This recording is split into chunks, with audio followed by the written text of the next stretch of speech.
اتقوا الله حق تقاته ولا تموتن إلا وأنتم مسلمون يا أيها الناس اتقوا ربكم الذي خلقكم من نفس واحدة وخلق منها زوجها وبث منهما رجالا كثيرا ونساء واتقوا الله الذي تساءلون به والأرحام إن الله كان عليكم رقيبا يا أيها الذين آمنوا اتقوا الله وقولوا قولا سديدا يصلح لكم أعمالكم ويغفر لكم ذنوبكم ومن يطع الله ورسوله فقد فاز فوزا عظيما أما بعد فإن أصدق الحديث كتاب الله وأحسن الهدي هدي محمد صلى الله عليه وعلى آله وسلم وشر الأمور محدثاتها وكل محدثة بدعة وكل بدعة ضلالة وكل ضلالة في النار. Alhamdulillah, kita bersyukur pada Allah Subhanahu wa taala pada hari ini, hari yang paling mulia di dalam sepekan, hari rayanya kaum muslimin setiap pekannya, Jumat 5 Sya'ban 1442 Hijriah. Kita dimudahkan oleh Allah Subhanahu wa taala untuk duduk bersama mengkaji kembali Ad-Daurah Asy-Syar'iyyah, kajian Islam intensif meraih berkah Ramadan 1442 Hijriah. Dan ini adalah pertemuan yang kedua. Salawat dan salam semoga selalu Allah berikan kepada Nabi kita Muhammad sallallahu alaihi wa ala alihi wasallam, pada keluarga beliau, para sahabat, serta orang-orang yang mengikuti beliau sampai hari kiamat kelak. Dengan nama-nama Allah yang husna dan sifat-sifatnya yang ulia, kita berdoa, Allahumma inna nas'aluka ilman nafi'an wa rizqan tayyiban wa amalan mutaqabbala. Wahai Allah, sesungguhnya kami mohon kepada Engkau ilmu yang bermanfaat, rezeki yang baik, dan amal yang diterima. Allahumma amin. Ahibati, para dokter, para tenaga kesehatan yang saya cintai karena Allah, semoga Allah Subhanahu wa taala selalu menjaga kita. Pada pertemuan sebelumnya kita sudah membahas materi kajian 01, yaitu hukum dan adab puasa. Dan yang sudah kita bahas adalah 1. Definisi puasa, 2. Hukum puasa di bulan Ramadan, 3. 2 cara menentukan masuknya bulan Ramadan, 4. 2 rukun puasa, 5. Orang-orang yang diperbolehkan untuk berbuka puasa di siang hari bulan Ramadan. Kemudian 6. Pembatal-pembatal puasa. Kalau tidak salah sampai di sini. Betul ya, Dr. Ais ya? Baik. Sekarang kita masuk kepada materi kajian 02. Sifat puasa Nabi Muhammad sallallahu alaihi wasallam. Kenapa ditinggalkan nomor 7 sampai nomor 11? Karena nanti di dalam sifat puasa Nabi Muhammad sallallahu alaihi wasallam nomor 7 sampai nomor 11 juga akan disebutkan. Jadi untuk menyingkat waktu, maka kita masuk ke dalam materi kajian 02, sifat puasa Nabi Muhammad sallallahu alaihi wasallam. Sebelum saya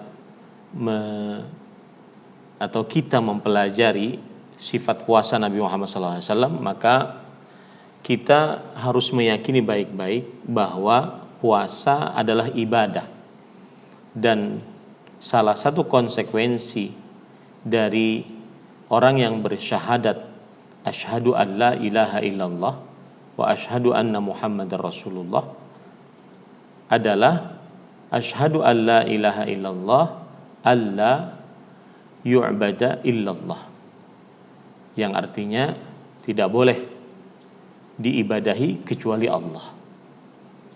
Itu adalah konsekuensi dari la ilaha illallah. tidak ada yang berhak diibadahi kecuali Allah. Kemudian konsekuensi dari asyhadu anna Muhammadan Rasulullah alla yu'badallahu illa bima syara', yang artinya tidaklah diibadahi Allah kecuali dengan yang disyariatkan. Nah, dari sinilah kita akhirnya belajar sifat puasa Nabi Muhammad sallallahu alaihi wa ala alihi wasallam. Karena tidak boleh kita beribadah kepada Allah seikhlas apapun ibadah kita kepada Allah tanpa ada petunjuk dari Nabi Muhammad sallallahu alaihi wasallam, maka tidak diterima amal ibadahnya. Dan perlu diperhatikan baik-baik, kita tidak ingin masuk ke dalam sebuah amalan, sudah letih beramal, kemudian dinyatakan oleh Allah Subhanahu wa ta'ala tidak dapat pahalanya, karena tidak sesuai dengan petunjuk Rasul sallallahu alaihi wasallam. Maka penting sekali untuk mempelajari sifat puasa Nabi Muhammad sallallahu alaihi wa ala alihi wasallam ini.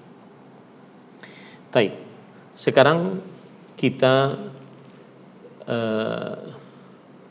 masuk ke dalam materi kajian 02, Nabi Muhammad sallallahu alaihi wasallam saat bulan Ramadan beliau berpuasanya dengan cara-cara berikut. Satu, menentukan masuknya Ramadan dengan dua cara. Menentukan masuknya Ramadan dengan dua cara. Ini sudah kita bahas pada pertemuan sebelumnya, yaitu dua cara tersebut adalah ruqyatul hilal, melihat awal bulan dengan mata secara langsung, ataupun dengan alat yang membantu mata untuk melihat awal bulan tersebut secara langsung. Kemudian yang kedua adalah menyempurnakan jumlah bilangan bulan Sya'ban menjadi 30 hari apabila tanggal 29 Sya'ban setelah terbenam matahari tidak terlihat hilal, yaitu awal bulan, maka disempurnakan menjadi jumlah bilangan hari bulan Sya'ban menjadi 30 hari. Taib. Dalil yang menunjukkan akan hal ini adalah hadis riwayat Bukhari dari Abu Hurairah radhiyallahu an, Rasulullah sallallahu alaihi wasallam bersabda, "Sumu li ru'yatihi wa aftiru li ru'yatihi, fa in ghubbiya 'alaikum fa akmilu 'iddata Sya'bana 30." Yang artinya, berpuasalah kalian karena melihat hilal, dan berbukalah, artinya berhari rayalah kalian karena melihat hilal. Jika terhalang atas kalian hilal tersebut, maka sempurnakanlah jumlah bilangan hari Sya'ban menjadi 30 hari. Kemudian sifat puasa Nabi yang kedua adalah jika melihat hilal membaca doa Allahumma ahillahu alaina bil yumni wal iman wassalamati wal islam rabbi wa rabbukallah.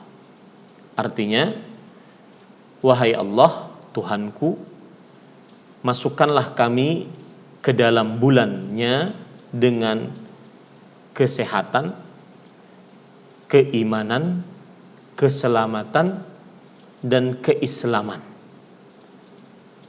Tuhanku dan Tuhanmu adalah Allah. Ini dibaca bagi siapa yang memasuki bulan baru. Dan ini hadis diriwayatkan oleh Imam Tirmidzi dari Talhah bin Ubaidillah radhiyallahu anhu. Beliau bercerita, anna Nabiy sallallahu alaihi wasallam kana idza ra'a al-hilala qala Allahumma ahillahu alaina bil yumni wal iman wassalamati wal islam rabbi wa rabbukallah. Adalah senantiasa Rasulullah sallallahu alaihi wasallam jika melihat hilal beliau berdoa dengan doa yang sudah kita sebutkan tadi. Dan sekali lagi, doa ini dibaca bukan hanya bagi yang melihat hilal secara langsung, akan tetapi juga siapa yang mendapati awal bulan.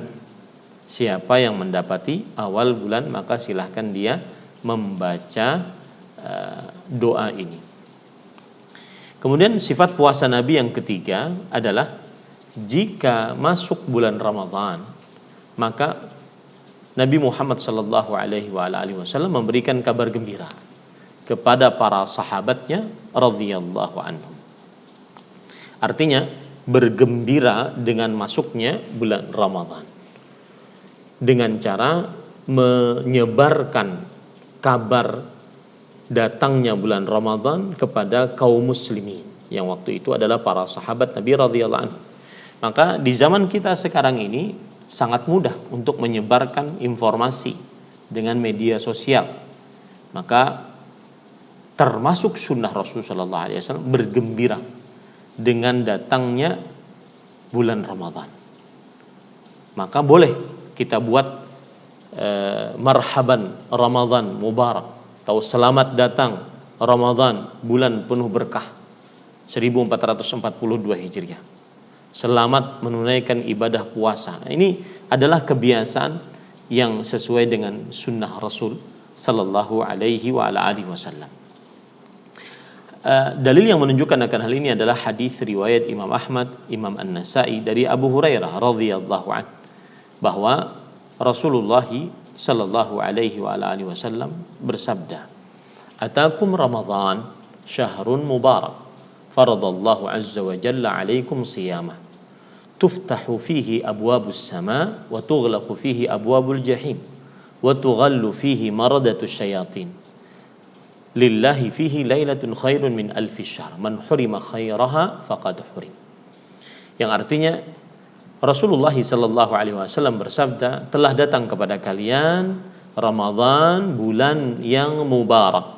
Kalau tidak salah saya sudah menyebutkan bahwasanya salah satu gelar Ramadan yang paling sesuai dengan dalil-dalil hadis Rasul sallallahu alaihi wasallam adalah mubarak, bulan yang penuh dengan berkah. Akan tetapi jika kaum muslimin di negeri ini sudah terbiasa menyebutkan bulan suci Ramadan, maka la musyahata fil istilah, yaitu tidak ada pertentangan di dalam istilah. Yang jelas kita memuliakan Ramadan. Tetapi jika ditanya apa gelar yang paling cocok sesuai dengan hadis Rasul sallallahu alaihi wasallam adalah mubarak, Ramadan mubarak. Dalilnya ini, telah datang kepada kalian Ramadan, bulan yang mubarak. Mubarak itu artinya penuh dengan berkah, dan sudah kita jelaskan apa arti berkah. Allah azza wa jalla telah memfardukan atas kalian berpuasa padanya. Di dalamnya dibukakan pintu-pintu langit, ditutup pintu-pintu neraka jahanam, diikat dengan rantai pemimpin syaitan. Di dalamnya Allah memiliki sebuah malam yang lebih baik daripada 1000 bulan. Siapa yang diharamkan kebaikannya, maka sungguh dia telah diharamkan dari kebaikan apapun. Dan di dalam riwayat Imam Ahmad, tuftahu fihi abwabul jannah, di dalamnya dibukakan pintu-pintu surga. Yang jelas silahkan nanti awal malam pertama bulan Ramadan sebarkan, bahkan sehari 2 hari tidak mengapa, sebarkan ya, sebarkan untuk bulan Ramadan keberkahannya ya. Kita sambut Ramadan, kita sebarkan di tengah alam semesta ini tentang bahwa kaum muslimin bersuka cita dengan masuknya bulan Ramadan. Kemudian yang keempat adalah berniat di malam hari, dan ini khusus untuk Ramadan saja atau puasa-puasa wajib saja ya. Dalil yang menunjukkan akan hal ini adalah hadis yang diriwayatkan oleh Imam Abu Daud Imam Tirmidzi dan Imam An-Nasai, bahwa Hafsah Ummul Mukminin zaujin Nabi sallallahu alaihi wasallam, Hafsah radhiyallahu anha, ibundanya orang beriman, istri Nabi Muhammad sallallahu alaihi wasallam, meriwayatkan anna Rasulullah sallallahu alaihi wasallam qala, bahwa Rasulullah sallallahu alaihi wasallam bersabda, man lam yajmi'is siyama qabla al-fajri fala siyamalah. Siapa yang tidak mengumpulkan niat puasa sebelum fajar, maka tidak sah puasanya.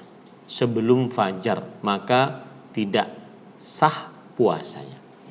Ini menunjukkan bahwasanya niat puasa diletakkan di malam hari sebelum terbit fajar. Fajar yang dimaksud adalah fajar kedua, dan fajar kedua kata Rasulullah SAW mislu dzanabis sarhan, seperti ekor serigala. Ekor serigala itu itu fajar yang dusta, seperti ekor serigala. Ekor serigala itu dia lurus ke atas, ya. Jadi kalau fajar yang dusta itu adalah fajar yang timbul kemudian dia menjulang ke atas. Dia vertikal, ya, dia vertikal, menjulang ke atas. Adapun fajar yang dimaksud dalam hadis ini adalah fajar yang shadiq, fajar yang benar, yang menunjukkan waktu subuh, dan dia horizontal, melebar ke kanan ke kiri, kemudian menyingkap tabir, ya, seperti itu. Di dalam lafadz riwayat An-Nasai disebutkan man lam yubayyitis siyam fal qabla al-fajri fala siyamalah, yang artinya barang siapa yang tidak meletakkan niat puasa di malam hari sebelum subuh. Lihat di situ ada kata-kata di malam hari. Kalau di lafadz yang pertama tadi tidak. Yang barang siapa yang tidak mengumpulkan puasa, mengumpulkan niat puasa di malam hari, ya, sebelum fajar. Kalau ini siapa yang tidak meletakkan niat di malam hari berpuasa sebelum fajar, maka tidak sah puasanya. Kalau ada yang bertanya, dari mana dalil bahwasanya ini khusus untuk puasa Ramadan atau puasa-puasa wajib lainnya seperti puasa nazar, puasa kafarat, puasa wajib lainnya, bahwasanya niatnya sebelum subuh, ya, di malam hari sebelum subuh? Maka jawabannya adalah hadis ini, bahwasanya ini adalah puasa Ramadan yang wajib, dengan sambungan dalil Rasulullah sallallahu alaihi wasallam pernah beliau setelah sholat zuhur bertanya kepada Aisyah radhiyallahu anha, hal indakum syai', apakah kalian mempunyai sesuatu untuk dimakan wahai istri-istriku? Kata Rasul sallallahu alaihi wasallam, kata istri-istri Rasul sallallahu alaihi wasallam radhiyallahu anhunna, la ma indana syai' illa al-ma', kita tidak memiliki sesuatu kecuali air. Maka fa idzan ana shaim, kata Rasul sallallahu alaihi wasallam, kalau begitu aku berpuasa. Dan ini hadis disepakati oleh para sahabat bahwa itu hadis bukan pada bulan Ramadan. Berarti Ramadan niatnya wajib di malam hari. Nah, kemudian nomor 5, bersahur. Beliau menyatakan di dalam sahur ada berkah. Bersahur artinya adalah makan di waktu sahur. Ada dua istilah, as-sahuru dengan as-suhuru. Sama dengan al-wadu'u dengan al-wudu'u. Sama dengan at-tahuru dengan at-tuhuru, sama. As-sahuru, ya, itu artinya adalah makanan di waktu sahur. Sedangkan as-suhuru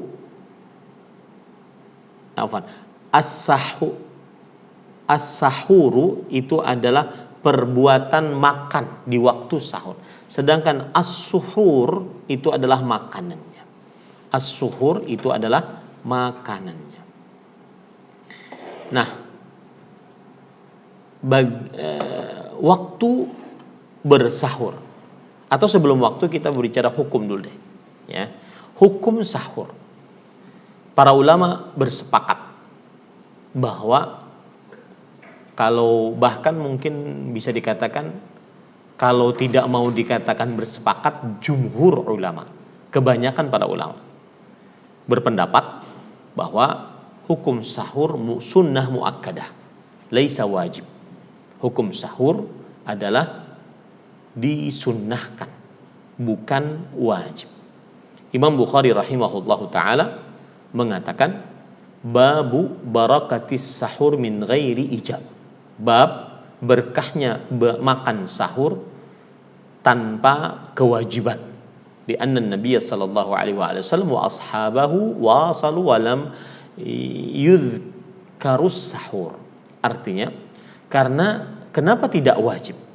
Karena Nabi Muhammad sallallahu alaihi wasallam pernah. Kemudian dalil yang menunjukkan bahwasanya puasa, bersahur saat berpuasa hukumnya adalah sunnah muakkadah. Maka jawabannya adalah Rasul sallallahu alaihi wasallam di dalam hadis riwayat Bukhari dan Muslim dari sahabat Nabi Abdullah bin Umar radhiyallahu anhuma, beliau wasal, fawasalan nas. Beliau berpuasa tanpa bersahur dan orang-orang pun akhirnya berpuasa tanpa bersahur mengikuti Rasulullah sallallahu alaihi wa alihi wasallam. Fashaqqa alaihim. Lalu ternyata sulit bagi para sahabat. Fanahahu. Lalu Rasul sallallahu alaihi wasallam melarang mereka. Qalu innaka tuwasil. Lalu para sahabat Nabi berkata, wahai Rasulullah, engkau menyambung puasa. Lalu kenapa kami tidak boleh? Kata Rasul sallallahu alaihi wasallam, lastu kahayatikum inni udhallu ut'am wa usqa. Keadaanku tidak seperti kalian. Ya, aku masih saja diberikan minum dan diberikan makanan. Artinya meskipun tidak bersahur beliau kuat. Dan sebagaimana yang sudah saya sebutkan, hukum dari bersahur adalah sunnah muakkadah. Al-Hafidh Ibnu Hajar Al-Asqalani rahimahullah mengatakan al-ijma' ala nadabis sahur wa istihbabih. Yang artinya para ulama berijma', konsensus. Ijma' itu artinya ittifaqu mujtahidi hadhil ummah ba'da wafatin Nabi sallallahu alaihi wasallam fi amrin min umurid din. Kesepakatan ahli ijtihad umat ini sepeninggal Rasul sallallahu alaihi wasallam. Sepeninggal Rasulullah sallallahu alaihi wasallam. Dalam perkara dari perkara-perkara agama. Maka para ulama bersepakat akan dianjurkannya, tidak wajib atas sahur. Nah, muakkadah apa? Nabi Muhammad SAW tidak pernah meninggalkannya. Itu bedanya sunnah biasa dengan sunnah muakkadah. Sunnah biasa, perintah Rasulullah SAW yang tidak ditekankan, tidak diancam siksa bagi siapa yang meninggalkannya. Sedangkan sunnah muakkadah ditambah dengan Nabi Muhammad SAW tidak pernah meninggalkannya. Waktu bersahur adalah di akhir malam sebelum subuh.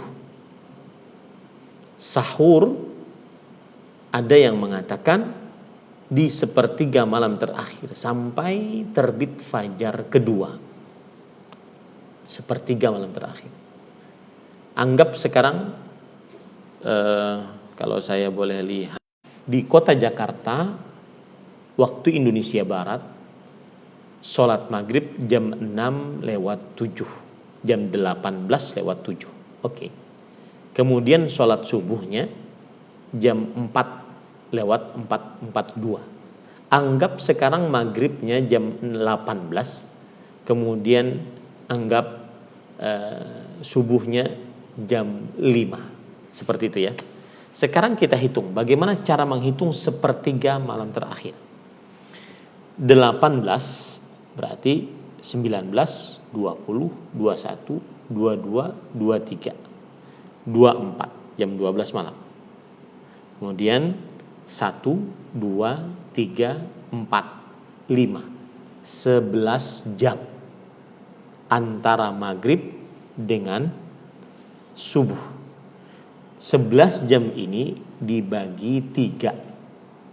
Kita hitung lagi. Jam 18, 19, 20, 21. Anggap 20 menit. Itu adalah sepertiga malam pertama. Ya, 19, 20, 21. 20 menit adalah sepertiga malam pertama. Kemudian selanjutnya 22, 23, 24. Sekitar jam setengah 1 pagi, jam 24:30 itu sepertiga malam kedua. Berarti sekitar jam 1 sampai jam 5, 1, 2, 3, 4, 5. Ya, pokoknya dibagi 3. Ya, dibagi 3 itulah waktu sepertiga malam. Pertama, kedua, ketiga. Dihitungnya dari maghrib sampai subuh. Ya, seperti itu. Nah, waktu bersahur adalah yang dilakukan ketika sepertiga malam sampai sebelum subuh. Dan Rasulullah SAW ketika menafsiri surat Al-Baqarah ayat 187, wa kulu washrabu hatta yatabayyana lakumul khaytul abyadu minal khaytil aswadi minal fajar, yang artinya makanlah dan minumlah sampai jelas bagi kalian benang putih dari benang hitam dari waktu fajar. Benang putih dari benang hitam dari waktu fajar. Kata Rasul sallallahu alaihi wasallam ketika menafsiri ayat ini, beliau bersabda, innama dzalika sawadul lail wa bayadun nahar. Yang artinya sesungguhnya itu adalah gelapnya malam dan terangnya siang. Jadi yang dinamakan dengan benang putih dengan benang hitam bukan tali. Karena para sahabat Nabi, beliau meletakkan tali putih, tali hitam di bawah bantal beliau. Kemudian tidak berapa lama lihat, jelas enggak benang putih benang hitam ini. Tidak berapa lama lihat, ya. Ada lagi yang beda, mengikat kakinya dengan tali hitam, tali putih. Kemudian kalau kelihatan talinya, baru mereka tidak makan, tidak minum lagi.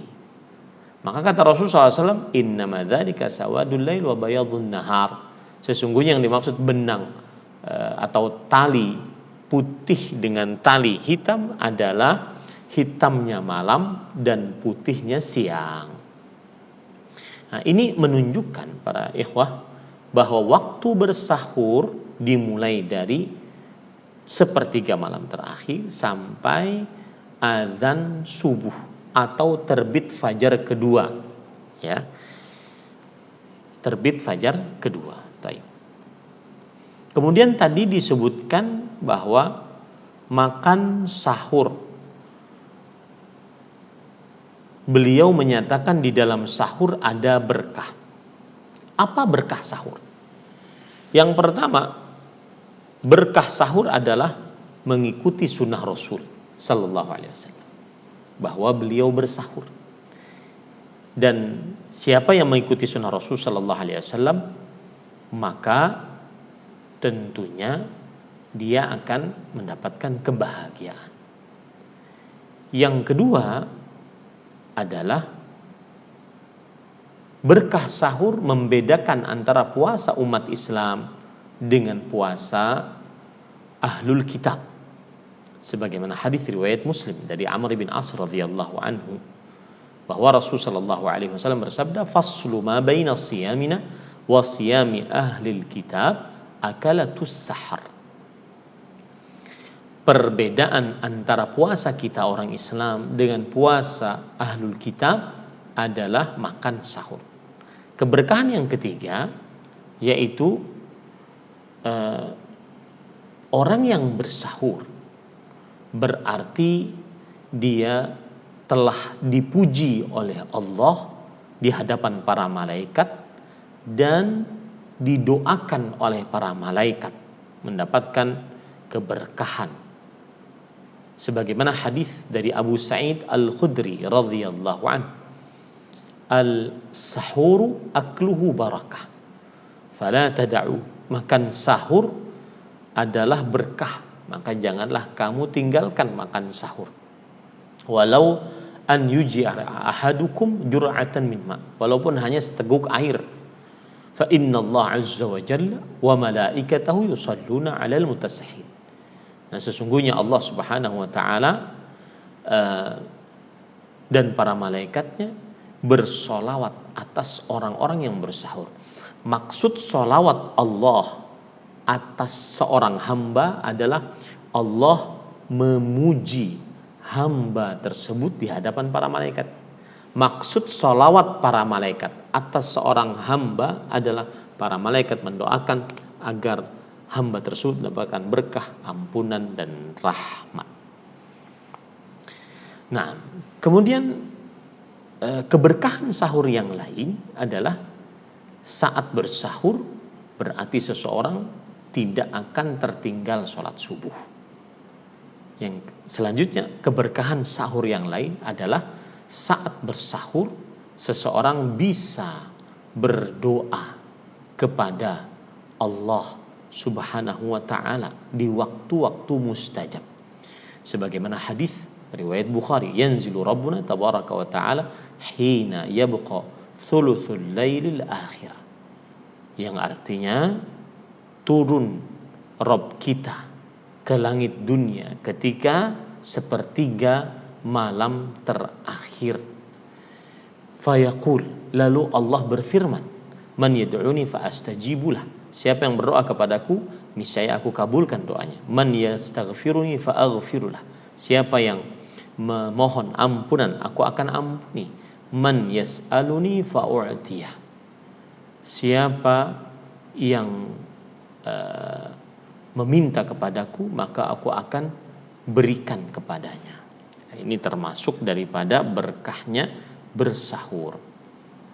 Kemudian yang keenam, bersahur dekat dengan waktu azan. Ya, tadi kita katakan sepertiga malam terakhir. Anggap jam 1, jam 2 gitu ya. Sepertiga malam terakhir. Maka perhatikan baik-baik, lebih utama lagi mendekati azan.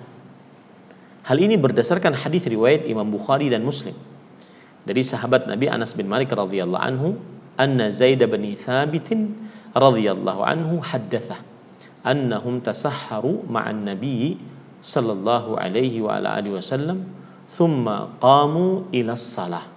Qultu kam bainahuma qadru 50 aw 60 yani ayah. Artinya bahwa mereka bersahur bersama Nabi Muhammad Anas bin Malik radhiyallahu anhu bercerita, ada seorang yang sangat dicintai oleh Rasulullah SAW, yaitu Zaid bin Thabit. Beliau menceritakan bahwa mereka bersahur bersama Nabi Muhammad SAW. Kemudian mereka bangun setelah bersahur untuk mendirikan sholat. Lalu Anas bin Malik bertanya kepada Zaid bin Thabit, berapa jarak antara sahur kalian dengan diadzankan sholat?